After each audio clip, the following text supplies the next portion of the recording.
जय माता दी। आप सभी भक्तों को कैसे हैं आप सब पर माँ वैष्णो की कृपा आशीर्वाद हमेशा बनी रहे और उनके प्रति श्रद्धा भी बनी रहे।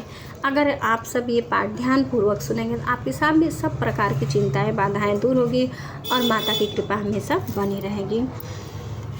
नवम अध्याय निशुम्भ वध। मैं अर्धनारीशों से विग्रह की निरंतर शरण लेता हूँ। उसका वर्ण बंदूक पुष्प और शोड़ के समान रक्तपीस मिश्रित है। वह अपनी भुजाओं में सुंदर अक्षमाल, पास, अंकुश और वरद नामक मुद्राएं धारण करता है। अतः अर्धचंद्र उसका आभूषण है तथा वह 3 नेत्रों से सुशोभित है।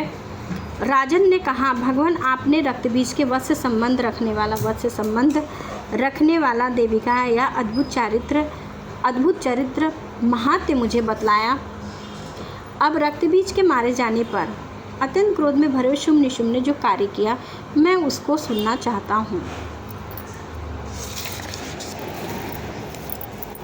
ऋषि कहते हैं, राजन, युद्ध में रक्तबीज तथा अन्य दैत्यों के मारे जाने पर शुंभ और निशुम्भ के क्रोध की सीमा न रही।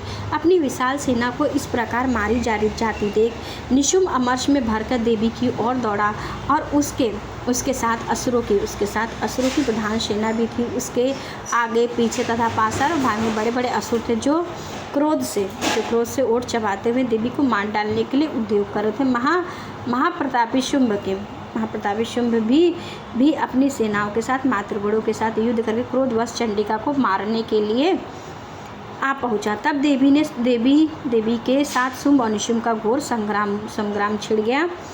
वे दोनों भी दैत्य मेघों की भांति बाणों और भयंकर की वृष्टि कर रहे थे। उन दोनों के चलाए हुए बाणों को चंडिका ने अपने बाणों के समूह से तुरंत ही काट डाला और शस्त्रों के समूहों की वर्षा करके उन दोनों दैत्यपतियों के अंगों में भी चोट पहुंचाई।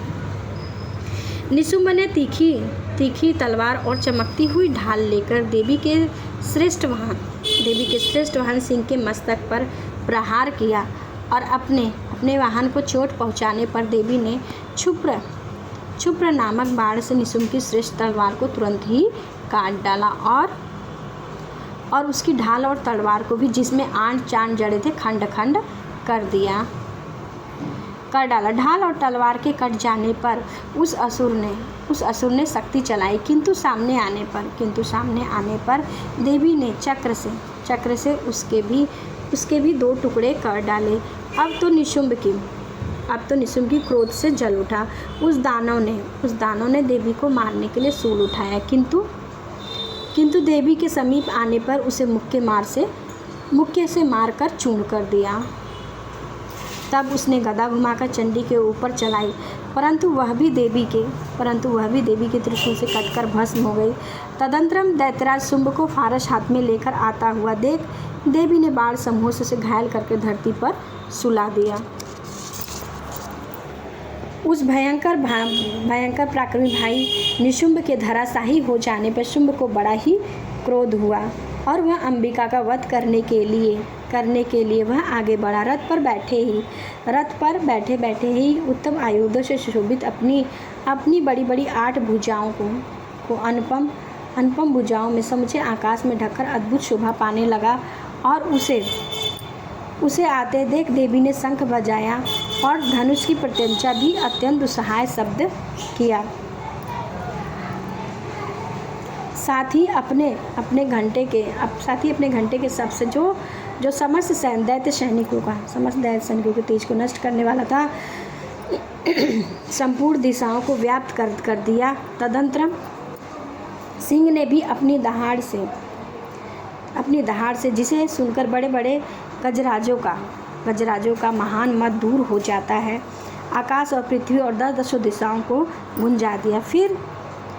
फिर काली ने आकाश में उछलकर अपने दोनों हाथों से पृथ्वी पर आघात किया और उससे ऐसा भयंकर शब्द हुआ जिसने पहले वाले शब्द को शांत कर दिया। तत्पश्चात शिवदूती ने दैत्यों के लिए अमंगलजनक अट्टहास किया। इन शब्दों को सुनकर समस्त असुर थरथरा उठे, किंतु शुंभ को बड़ा ही क्रोध हुआ। उस समय उस समय देवी ने जब शुंभ को लक्ष्य करके कहा, ओ दुरात्मन, खड़ा रह, खड़ा रह, खड़ा रह। तभी आकाश में खड़े हुए देवता बोल उठे, जय हो, जय हो, जय हो, जय माता दी, जय माता दी, जय माता दी। शुंभ ने वहाँ आकर ज्वालाओं से युक्त अत्यंत भयानक शक्ति चलाई। अग्निमय पर्वत के समान आती हुई उस शक्ति को देखकर देवी ने बड़े भारी लुके से दूर हटा दिया।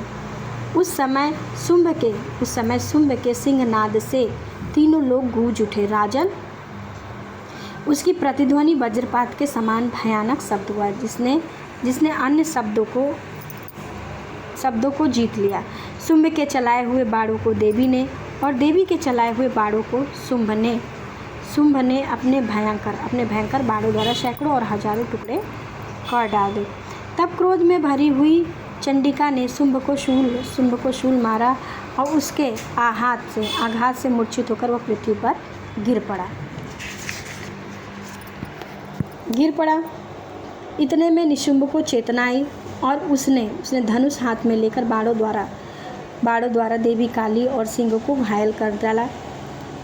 फिर उस दैत्यराज ने 10,000 बाहें बनाकर चक्रों के प्रहार से चंडिका देवी को आच्छादित कर दिया।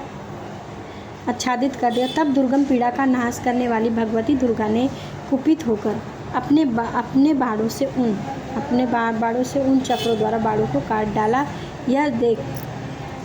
यह देख निशुंभ दैत्य सेना के साथ चंडिका का वध कर